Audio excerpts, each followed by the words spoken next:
Just a few minutes ago, the President of the United States turned from Houston Street onto Elm Street on his way to a scheduled luncheon appearance at the Stemmons Trade Mart. As the President turned, applause broke out from a sparse crowd on both sides of the street, and as he went by the Texas School Book Depository, headed for the Triple Underpass, there were three loud, reverberating explosions. Nobody moved. Everyone seemed stunned. A few seemed to look around, wondering who has the firecrackers. Then suddenly the Secret Service men sprang into action. The convertible bearing the President and Mrs. Kennedy sped away, and officers, both plainclothes and uniformed, seemed to spring from everywhere at once, guns drawn, ordering people to lie flat. There are two witnesses who were near the President's car at the time of the explosions who say that shots were fired from which upper window we do not know. We do not and cannot confirm the reports at this time that the President has been shot.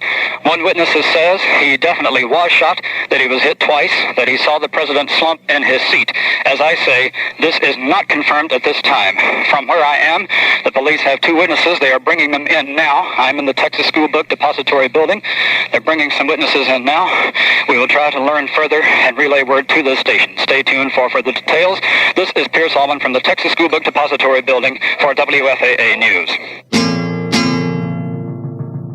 There was no doubting the grim statistic. John F. Kennedy had been gunned down from ambush, the fourth American president to be assassinated since 1865. There was considerable doubt, however, about how it all happened, especially among the confused eyewitnesses assembled in front of the picket fences, along the sloping greens and lining the curbs of an echo chamber called Dealey Plaza. While the nation grieved, self-appointed muckrakers fertilized the seeds of doubt into a harvest of misleading innuendo. Was there only one assassin? Could it possibly have been a conspiracy? Was Lee Harvey Oswald really capable of firing the murder weapon? Had the normal precautions been overlooked? Years later, even after the publication of an authoritative report by a presidentially appointed commission, the controversy still rages, as it probably will until a more anguishing episode replaces it in the minds of the nation. The rain clouds cleared, exposing a blazing Texas sun that discomfited many of the 1.25 million inhabitants of Dallas on that Friday morning of November 22nd, 1963. It shone bright and hot on local landmarks like the Cotton Bowl and the State Fairgrounds, but perhaps brightest on the wings of Air Force One, the presidential jet that landed shortly before noon at Love Field. Malcolm Kilduff, Assistant White House Press Secretary, was in charge of the newsmen covering the Dallas goodwill visit. He recalled the apprehension among the presidential party before leaving Washington. I just kind of worried about Dallas. It was the so-called hotbed of Birchism, and it just seemed if there was any place in Texas where we'd have trouble, we would have trouble there. When Stevenson was in Dallas, they threw eggs and tomatoes at him and picketed and just made a mockery of his appearance in Dallas. So in my own mind, that was the only place where we would have any problem at all. The president's infectious humor was apparent during some impromptu remarks he made following his last speech that morning in Fort Worth, Texas. 2 years ago, I said that, introduced myself in Paris by saying that I was the man who had accompanied Mrs. Kennedy to Paris. I'm getting somewhat that same sensation as I travel around Texas.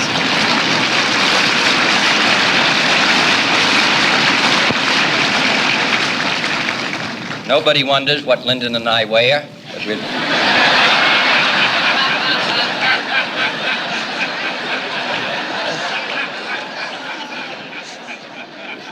President Kennedy is offered a large Texas hat.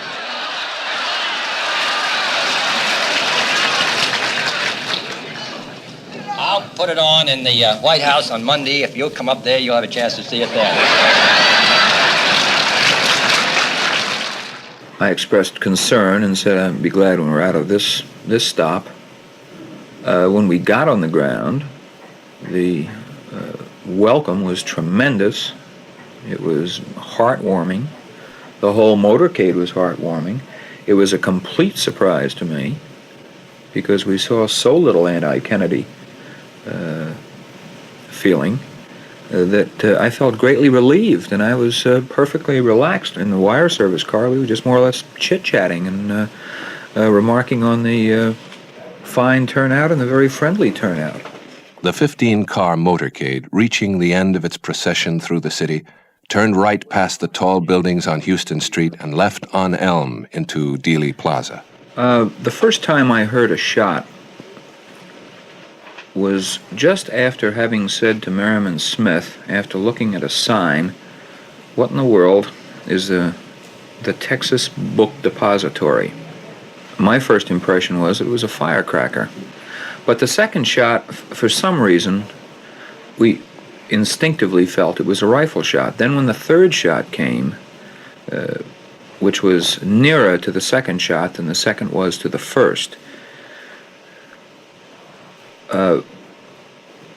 we couldn't tell whether the shots were coming towards the motorcade or away from the motorcade. We could tell it was coming from the right. I would have to go bang, bang, bang. About 5 seconds between the 5.5 to 6 seconds between the first and second shot, and then about 2.5 seconds between the second and third shots. About half the time, in other words. Well, I know it didn't come from up on the mound because I saw a man and... Furniture salesman Charles Brem was probably the spectator closest to the presidential limousine when the shots were fired. He himself had been wounded twice during World War II. I did not even, people ask later, was Jacqueline Kennedy pretty, or how she was dressed. I have no idea of those.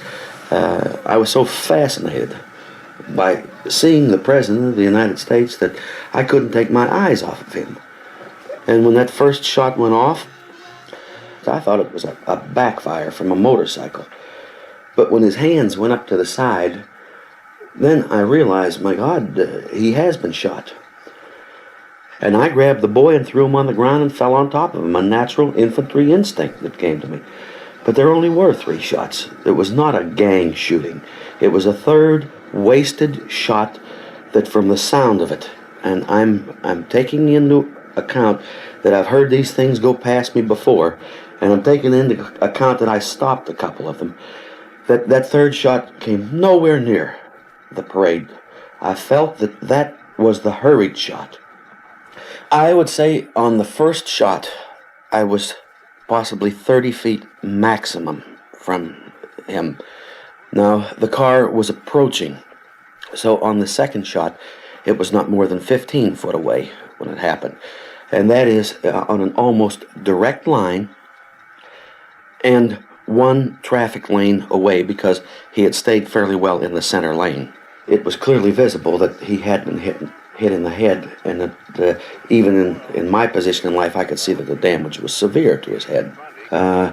It was as though the area crimsoned. It was not a great flow of it, but you could see the area crimson around it. I did not see blood on the first shot. The first shot, he was approaching me. Congressman Earl Cabell, then mayor of Dallas, sat 4 cars back in the motorcade. We were just making the turn, or just approaching the turn, when the first shot rang out. Mrs. Cabell was looking directly at the building, the depository, but when the shot rang out, Mrs. Cabell said, "Oh, Earl, a shot." And my first reaction, and I started to say, "Oh no, a big firecracker." And then, of course, the other 2 shots rang out in rather rapid succession. No question then as to the general direction from which they came, nor that they were from a high-powered rifle. I hunt quite a bit and am familiar with various types of firearms. A reaction, or what did you see, or? Because I was facing the school book depository building, the moment that the first shot rang out, I did not have to turn my head. I just raised my eyes, and I saw the gun in the window. I did not see a body ahead, behind it. And I said, "Earl, it's a gun." And then the next 2 shots rang out. And this is hard to believe, but we could smell the gunpowder. Certainly there were only 3 shots. And Dallas Times-Herald photographer Robert Jackson rode in a press car at the rear of the caravan.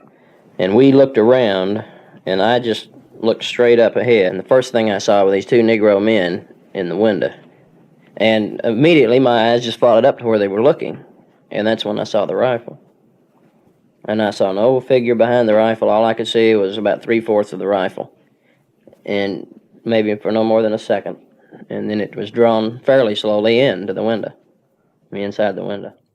Harold Norman, an employee of the Texas School Book Depository, watched the motorcade from a 5th-floor window in the orange brick building. Yes, we had the window open, and by the time, when the president came around, we saw him, he was waving, seemed to be happy, and everyone, and about that time, I heard a shot, and one of the guys said, well, somebody's shooting at the president.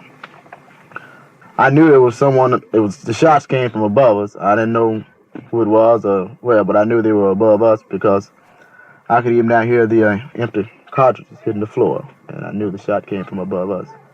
Where did you hear the empty cartridges hit the floor? Well, they were right over me. I was sitting almost directly on the window that the shots came from, and I could hear them very plainly. It just sound like, just you would drop an ordinary little something and just, just like that, just as rapidly as the shots were fired. And, boom, you could tell it wasn't no backfire. Boom, and clack, clack, boom, clack, clack, boom. That's about how I think it went. Mrs. Carolyn Walther had an unobstructed view of the Texas School Book Depository from 1 block away. She has never told her story to anyone but the FBI. Well, I saw this man in the window, and he had a gun in his hands pointed downward. The man evidently was in a kneeling position because his forearms were resting on the window sill. There was another man standing beside him, but I only saw a portion of his body because he was standing partly against, behind the window, only halfway in the window. And the window was dirty and I couldn't see his face up above, where the window was pushed up. And it startled me, and then I thought, well, they probably have guards, possibly in all the buildings. So I didn't say anything. And just right away, someone said, "Here they come." And I heard 1 shot, and I thought at the time that the first shot was a firecracker. And after the last car passed me, I started walking back to work. And I had reached the curb, and 2 more shots. And then 2 seconds later, 1 more that wasn't as loud as the others. But the 2nd and 3rd shot were right together. And then I thought, oh, it's gunshot. And I turned and started back up Elm Street.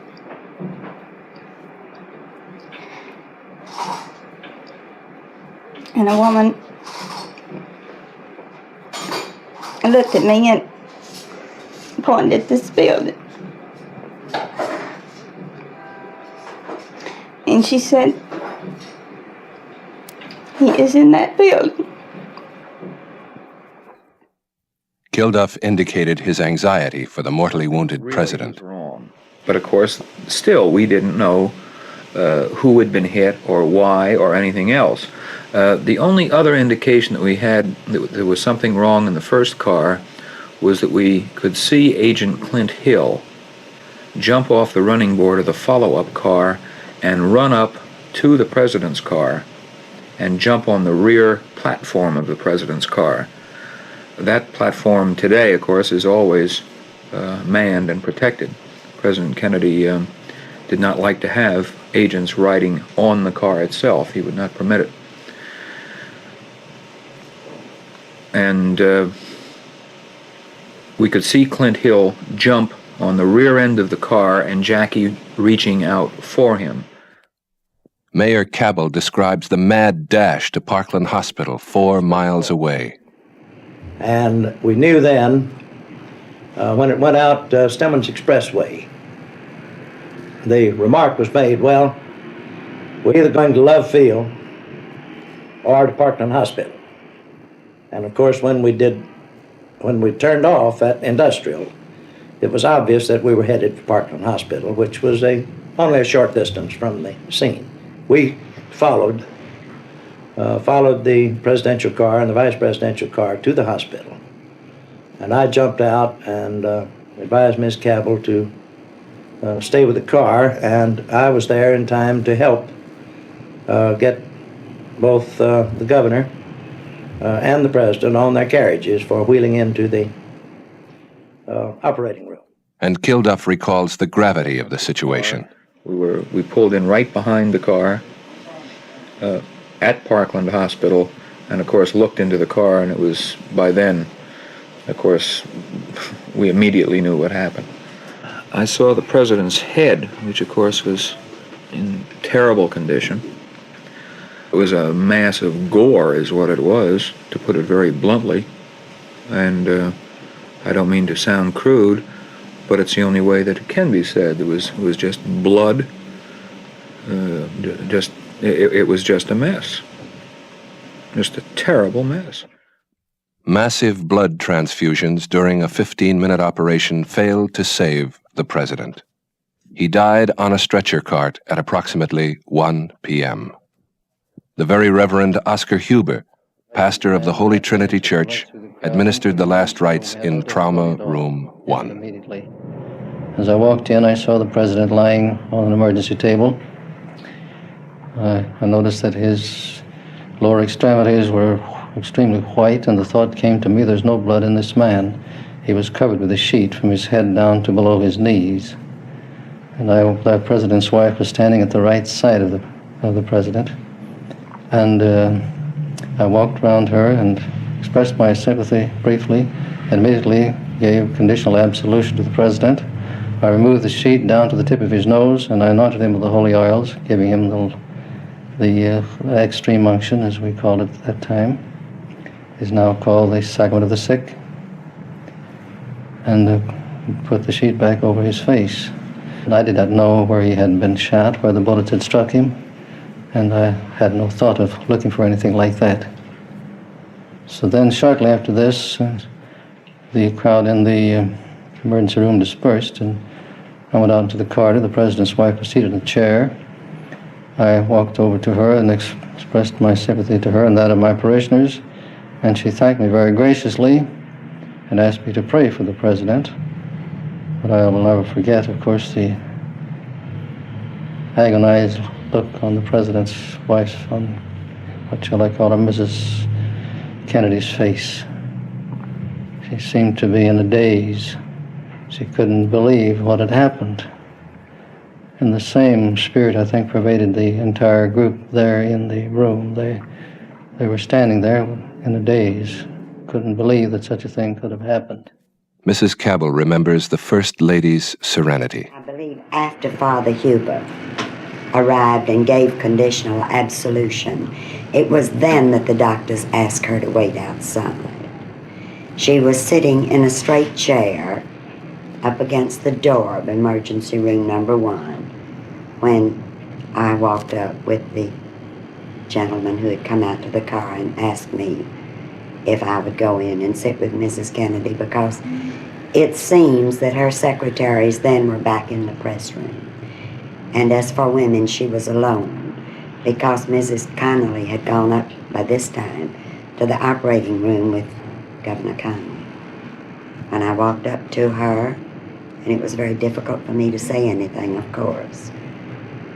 I simply said, Mrs. Kennedy, I'm Elizabeth Cabell, and I'm here to do whatever I can for you. And one of the Secret Service men put a chair by her. And about that time, one of the nurses brought her coffee. While I was there with her, she refused all sedation. She did drink the coffee. Shall I tell you the rest? Yes. She asked for a cigarette, and my purse was on the floor down by the chair. And when I reached down to get my purse, I got the cigarettes out and I looked up and she was gone. And I looked over and apparently they had given Mrs. Kennedy emergency room number 3, which adjoined 1, because her purse was on a carriage in that room. And she was fumbling in her purse for a cigarette. And I said, Mrs. Kennedy, I have a cigarette here for you. And I don't think she even heard me. Finally, she found the cigarette. And then she turned and looked at me as though she had never seen me before. She said, but I don't have a match. And I lighted her cigarette for her. And we walked back to the chairs. Onlookers were stunned, some of them all at once, and others, like Malcolm Kilduff, more gradually. Well, the magnitude of the event, I don't think hit me at any one particular moment. I think once I looked into the car, that was a step. Once I did see the president's body on the emergency table, that was another step.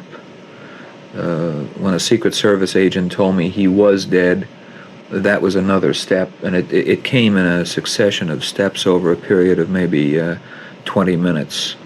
So it was not one big shock at one time, as it had been, say, for Mrs. Kennedy. What exactly did you say when you walked into the press room? President John F. Kennedy died at approximately 1 p.m. of a gunshot wound in the brain. Less than 2 hours later, suspect Lee Harvey Oswald had been apprehended inside a movie theater and charged with murder. Police Chief Jesse Curry stumbled through a makeshift press conference in the crowded third-floor hallway of the Dallas jailhouse. Chief Curry, could you detail for us what led you to Oswald? Not exactly, except in the building, you could move a little bit. When we went to the building, he was observed in the building at the time, but the manager told us that he worked there. And the officers passed him up, and because the manager... And here comes Lee Harvey Oswald. His back is to you. You can't quite see him. His face is still... The basic fundamental hygienic rights, I mean, like the shower and the clothes. Before he's pushed into a door, the question is that before the shooting or after the shooting? After the shooting. You think the smudged fingerprints that have been found on the rifle which killed the president will be able to establish the identity of the killer? We hope so, but I couldn't say positive at this time that they will be. Have you been able to convict him? I don't know whether it would be enough to convict him or not. If we can put his prints on the rifle, or it certainly would connect him with the rifle. If we can establish that this is a rifle. Against the wall. All right, these people have given me a hearing without legal representation or anything. You shoot the president? I didn't shoot anybody, no, sir. Walker. I do not know. Has he made any admissions at all about the shooting of the police officer? No, Nothing. he denies everything. Why do you think the police officer went to him in the street? What was the reason? I think he suspected him because of a description that had been put out on the radio. On the police radio. Chief Curry, when you first knew of the Dallas policeman dead, what then led you to the theater? What information did you have from there? I understand that someone called, I think the ticket taker from the theater called. Chief, do you have... We did not have... But you were not informed. We had not been informed of this man. Chief, do you have any concern for the safety of your prisoner in view of the high feeling among the people of Dallas over the assassination of the president? No, but necessary precautions will be taken, of course, but I'm not, I don't think that the people try to take the prisoner away from us. Now the prisoner wearing a black sweater, he has changed from his T-shirt, is being moved out toward an armored car, being led out by Captain Fritz. There is the prisoner. Do you have anything to say in your defense? There's a shot. Oswald has been shot. Oswald has been shot. A shot rang out. Mass confusion here. Holy mackerel. There's a mass confusion there. Rolling and fighting. As he was being let out, now he's being led back. He was thrown to the ground. The police have the entire area blocked off. Did you see it? What happened? Yeah, I saw the guy. There's a man, a rather stocky man with a hat on, a dark... stocky man with a hat on? He crashed, and they shot him there, and I saw the flash, and Oswald said, "Oh!" And that's it. Oswald doubled over. There was a big struggle on the ground. Just a moment earlier, I had, no doubt foolishly, jumped in front of him to get in a last question, to ask him what happened, whether he had anything to say in his defense, and then a split second later, the shot rang out. An ambulance has arrived. They are rushing a mobile stretcher in. Oswald was carried back into the hallway. Here is young Oswald now. He is being hustled in. He is lying flat. To me, he appears dead. There is a gunshot wound in his lower abdomen. He is white. Pull the top down there, yelling. Here's the driver. Let the driver by. Oswald, white, lying in the ambulance. His head is back. He is out, unconscious. Dangling. His hand is dangling over the edge of the stretcher. And now the ambulance is moving out. The flashing red lights. Detective hopped in. Oswald rushed out of here.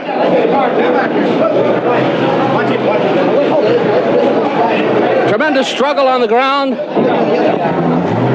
As Oswald doubled up, now he's off to the hospital, Parkland Hospital, we believe. Do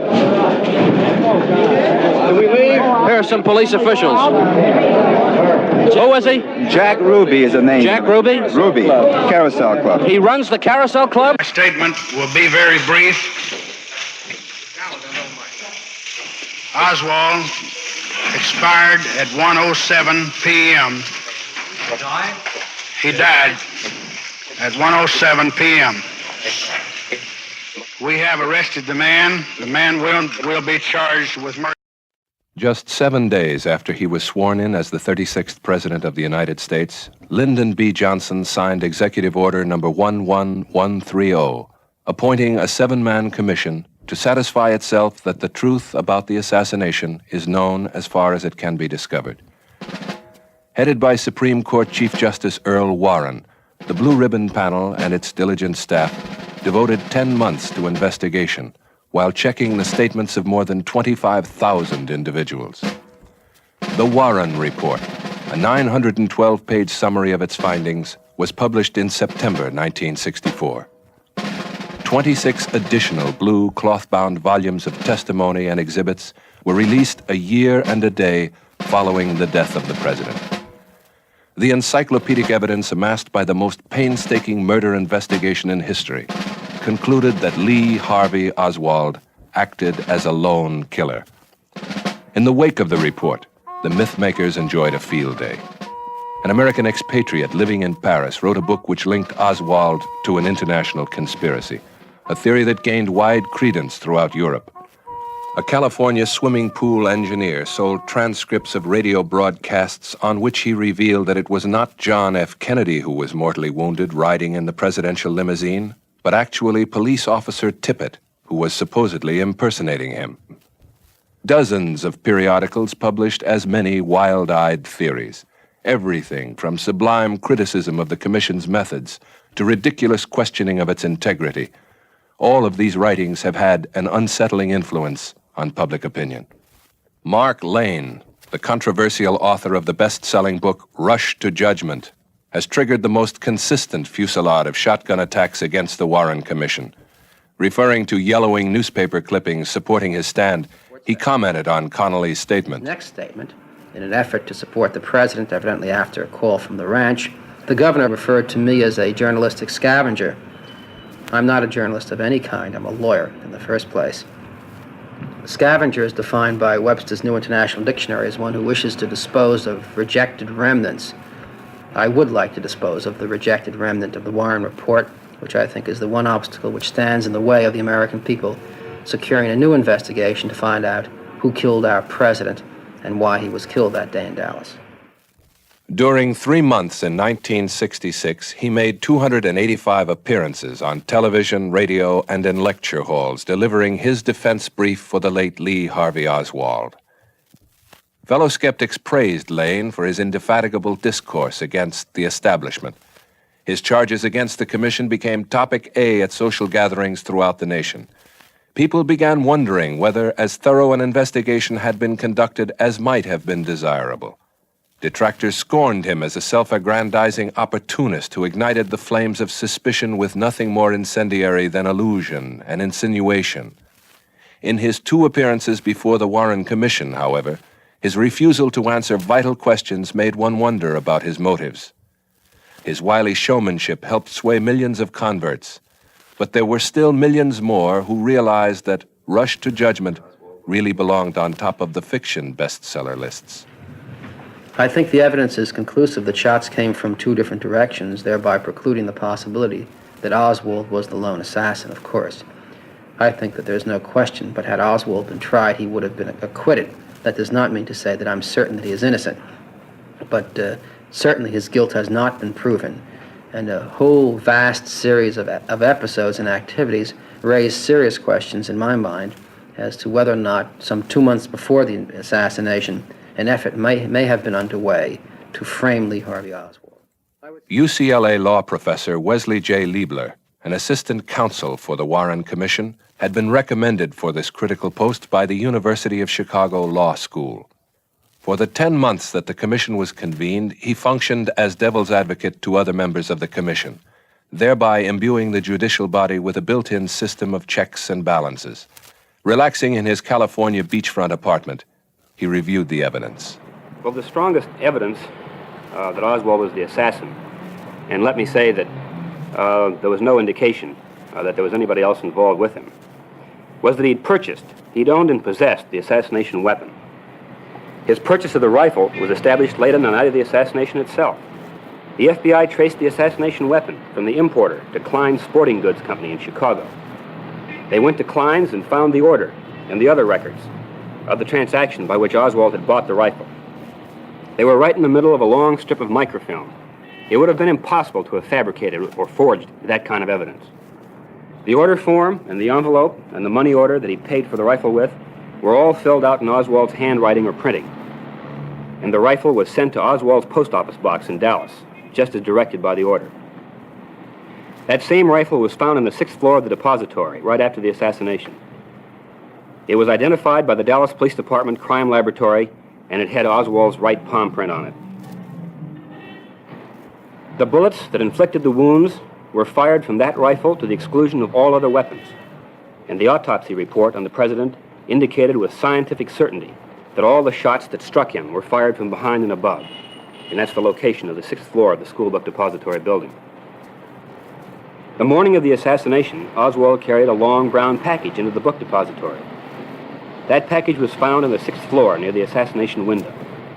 It was large enough to have contained the rifle, and it had Oswald's prints on it. Oswald had access to the 6th floor of the depository, and his prints were on the cartons that were set in the window, apparently to act as a gun rest.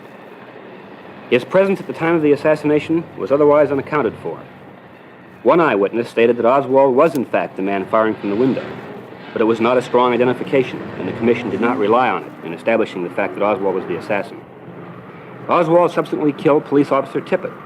The physical evidence alone established that. The shell casings found near Tippett's body were fired from Oswald's revolver, and he admitted that it was his revolver and that he had it in his possession at the time that he was arrested. And they were fired from that revolver to the exclusion of all other weapons. When he was arrested in the Texas theater, he resisted the officers and reportedly attempted to kill one of them. On the basis of this evidence, no rational person can seriously suggest that there's any doubt that Oswald was the assassin of President Kennedy. He would have been convicted in any court in the world. Time and time again, Lane has complained that the Warren Commission approached its investigation with the preconception that it was necessary to prove to the world that Oswald was the lone assassin. There was only one way to reassure us. That was to say that Oswald did it, he did it alone, he's dead, and the case is closed. And I think that was the government's commitment to the national tranquility from the outset. I don't think it's possible to say that the commission ever considered a two-assassin theory. Actually, the bipartisan members of the Warren Commission had been intentionally selected for their probity. They included House Minority Leader Gerald R. Ford, a Republican from the state of Michigan, who reaffirmed the body's impartial spirit from his office just off the Capitol Rotunda in Washington. Problem that we had of determining who committed the assassination and sought to get the answers from all of the evidence that we could find. We did not enter into our responsibilities with any predetermined conclusions. We had an assignment to get the facts and to come up with conclusions as to the person or persons who committed the assassination. A tremendous number of witnesses were interviewed, depositions were taken by the staff. The net result was, in my judgment, the commission performed its function in a constructive, thorough, and objective manner. Lane also claims that his footnote-laden 478-page book is more thoroughly documented than the Warren Commission report. Page for page, there were almost 5,000 citations and references in the book. One of the strongest commission supporters stated that he found 15 points in the book which he considered to be an error. Professor Liebler, whose participation did not end with the disbanding of the commission, felt compelled to implement an exhaustive examination of Lane's manuscript. Now, I've got three seniors in the law school over here at UCLA who have gone through Lane's book, and it isn't just 15. There's a distortion involved, a flat misrepresentation, a twisting of the evidence. He takes it out of context. He uses himself as his own expert witness. He said that the ammunition was faulty, it wouldn't fire. And you look at the footnote, and what's the authority? Something that Mark Lane said before the commission, which in turn was based on something that a newspaper reporter told him. But if you listen to the way he talks and the way he shades meanings, it's just incredible to watch him. If you really know what the facts are, it's an education. Just to listen to him. And if you want him to behave that kind of way yourself, it would be a college education. Lane's star witness is S.M. Holland, a wizened employee of the Union Terminal Company in Dallas, who observed the assassination from a railroad bridge overlooking Elm Street. His recollections of that agonizing day highlight a 2.5-hour documentary film, which Lane has profitably distributed overseas, especially among Europeans who are convinced of a conspiracy. Elm Street. Well, I was standing right up against the banister on top of the triple underpass where you're looking right down their throat, you might say.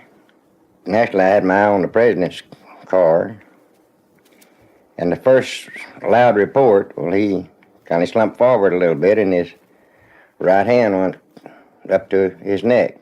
In a second or two, well, Governor Connolly, he slumped over just like a dropping a sack of flour, and there was just a short pause in there until there was another report that wasn't as loud as the first two. It came from my left, from behind a picket fence, and there was a puff of smoke that kind of lingered out under the green trees right out from that picket fence about 8 or 9 feet off the ground. The third shot came from the fence, and it wasn't near as loud as the fourth shot or the first and second shot.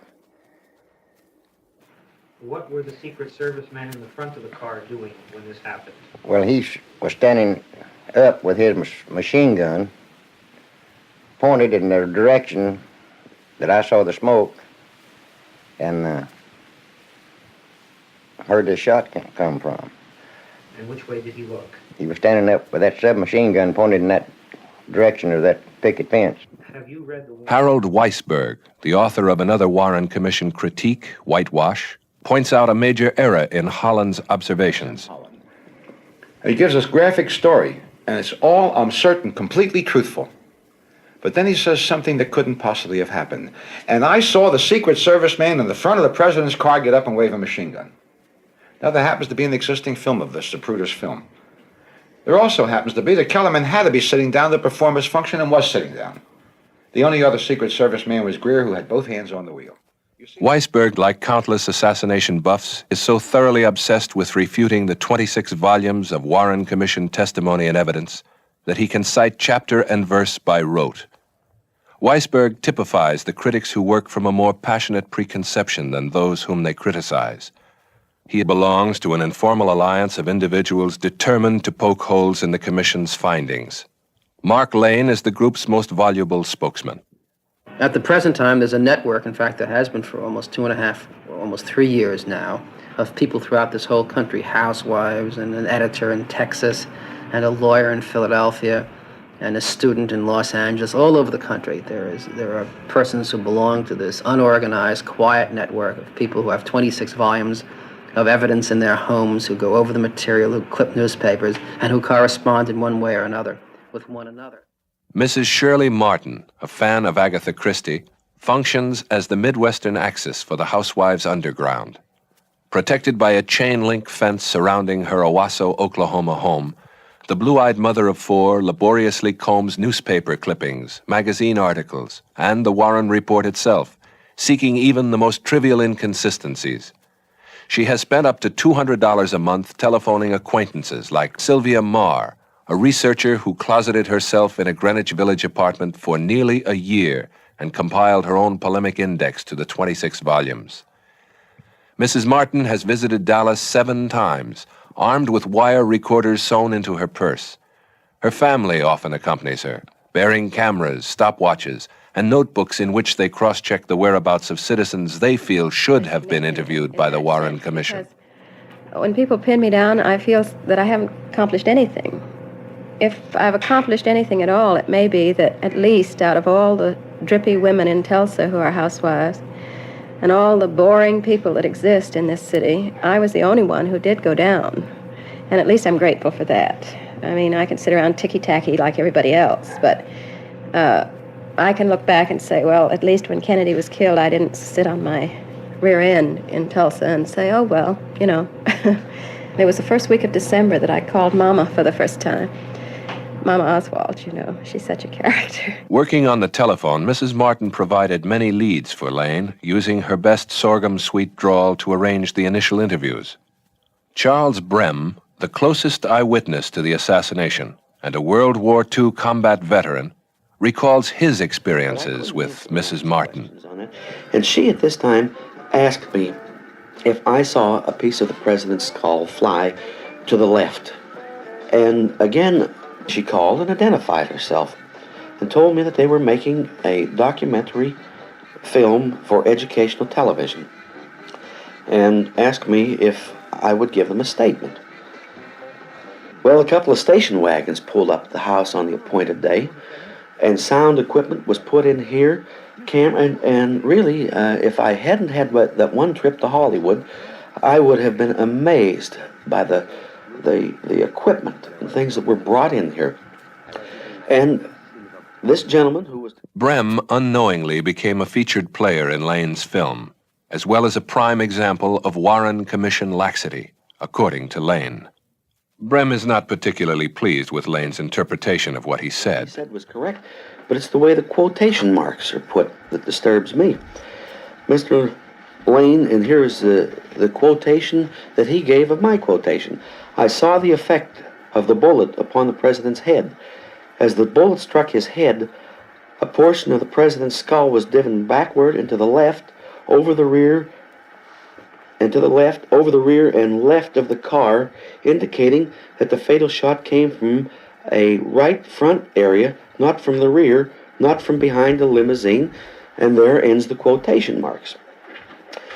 Now, first of all, I don't believe, and we're all subject to error, I don't believe to Mr. Lane. I, again, was non-committal as to what I saw go to the left, because, again, it would be foolish of me to call that this was a part of the skull when I don't know.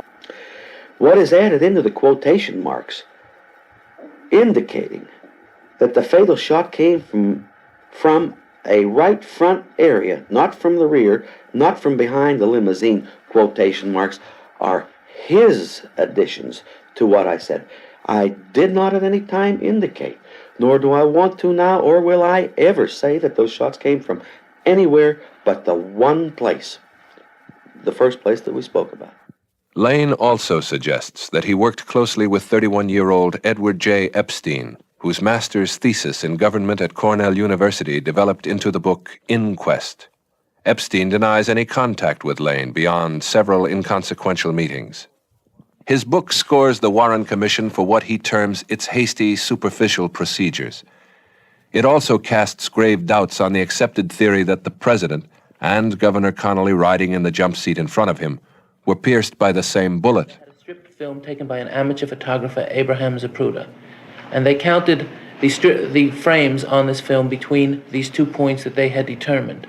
And they found out that they knew the speed of the camera was 18.3 frames per second, and there were 42 frames, so by dividing it, they got that 1.8 seconds elapsed between the earliest point Kennedy could have been hit and the latest point Connolly could have been hit. So then they checked the rifle. In other words, the bolt could not have been operated once in less than 2.3 seconds. This presents a problem because both Kennedy and Connolly were both wounded in less time than the rifle could fire twice.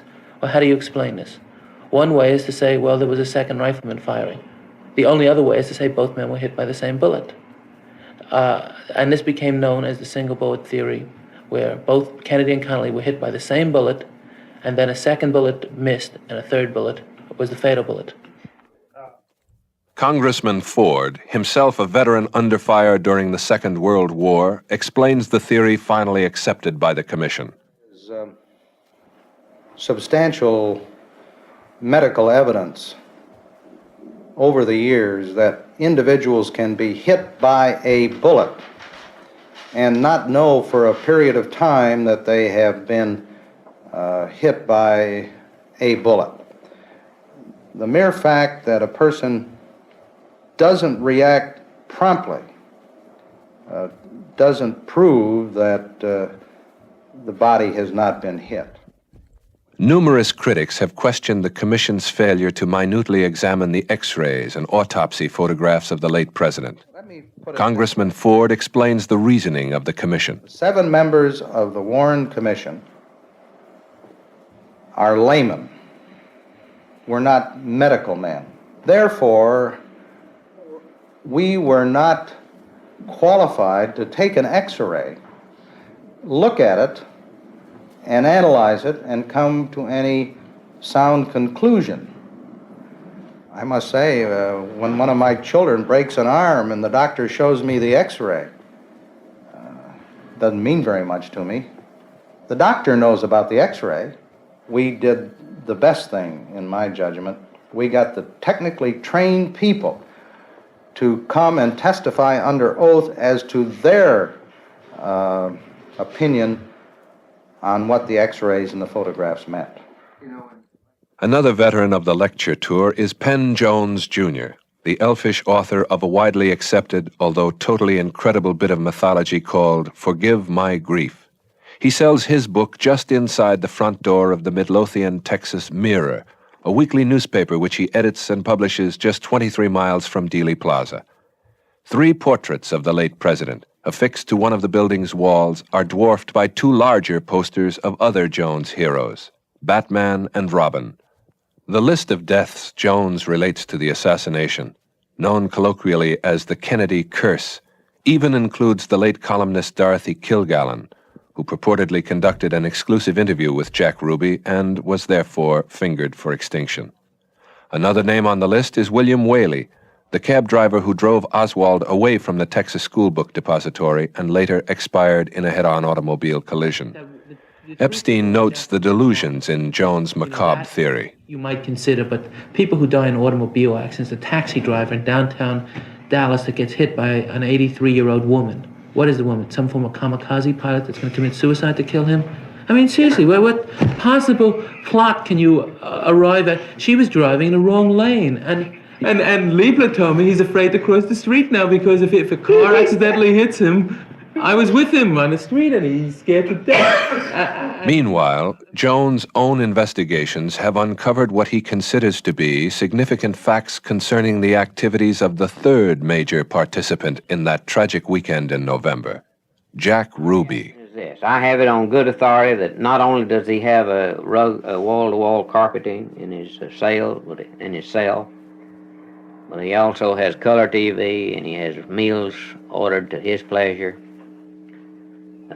He's being supplied with a company of his choice, and I think when they get ready to, they'll jerk that carpet and TV out of there and start feeding him beans and bread and quit letting him have his company of his choice.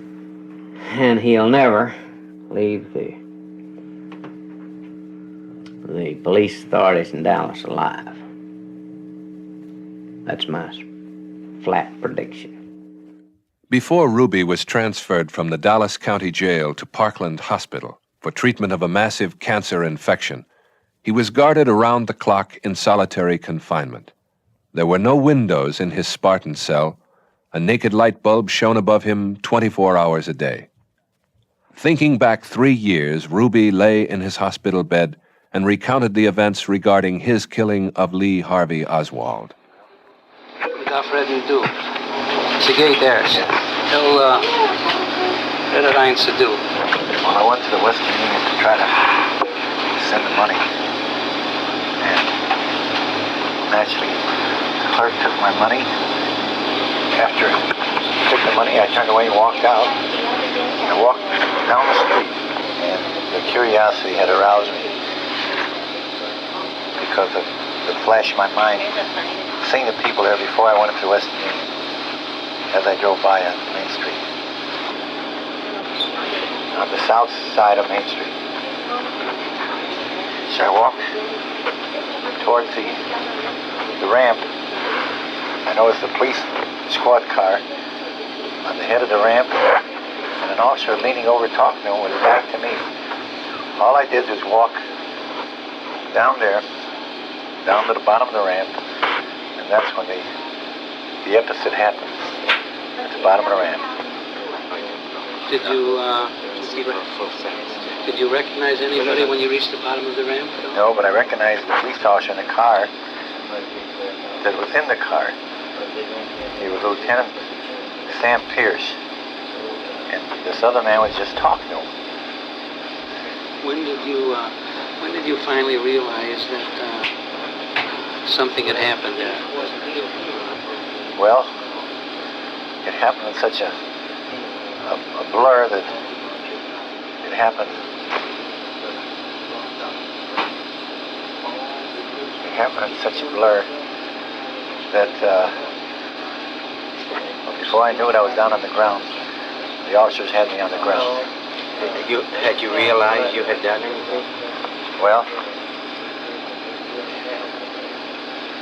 really, it happened so fast and everything else. I can't recall what had happened from the time I came to the bottom of the ramp until the police officers had me on the ground.